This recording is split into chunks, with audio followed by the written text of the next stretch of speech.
একটি অবাধ সুষ্ঠু নিরপেক্ষ নির্বাচন আয়োজনে নির্বাচন কমিশনকে সর্বাত্মক সহায়তা করবে সেনাবাহিনী। নির্বাচনের পর দেশে স্থিতিশীলতা এলে ব্যারাকে ফিরে যাবে সেনা সদস্যরা।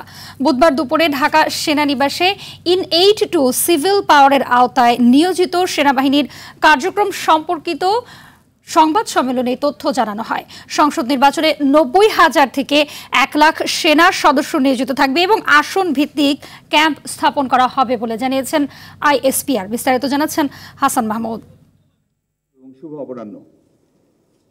আইএসপিআর আয়োজিত সেনাবাহিনীর কার্যক্রম সম্পর্কিত এই সংবাদ সম্মেলনে উঠে আসে আগামীর নির্বাচন, অস্ত্র উদ্ধার, আইন শৃঙ্খলা সহ নানা বিষয়। বিশেষ করে বাংলাদেশ সেনাবাহিনী একটি অবাধ, সুষ্ঠু ও নিরপেক্ষ নির্বাচনের জন্য আইন শৃঙ্খলা রক্ষাকারী বাহিনীগুলোকে সর্বাত্মক সহযোগিতা করতে বদ্ধপরিকর বলে জানানো হয়। সরকার যেভাবে রূপরেখা প্রণয়ন করেছেন সেই রূপরেখা অনুযায়ী একটা অবাধ, সুষ্ঠু এবং গ্রহণযোগ্য নির্বাচন অনুষ্ঠিত হোক, সেই রূপরেখার মধ্যে তো সময়সীমাও দেওয়া আছে। আমরা আশা করি যে নির্বাচন হলে দেশের স্থিতিশীলতা আরও ভালো হবে, আইন শৃঙ্খলা পরিস্থিতি ধীরে ধীরে স্বাভাবিক হবে এবং সেনাবাহিনী তখন সেনানিবাসে ফিরে যেতে পারবে।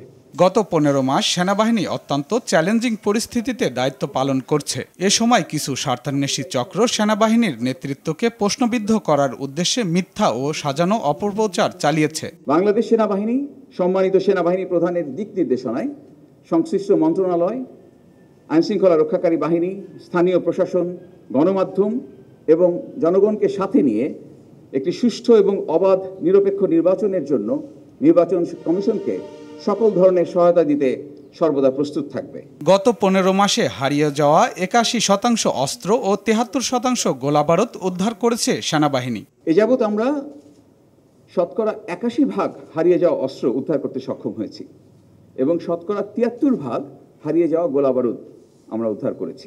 আমরা 19,000-এর উপরে অপরাধীকে গ্রেফতার করেছি, যাদের মধ্যে কিশোর গ্যাং, ডাকাতি, চাঁদাবাজির অপরাধ উল্লেখযোগ্য।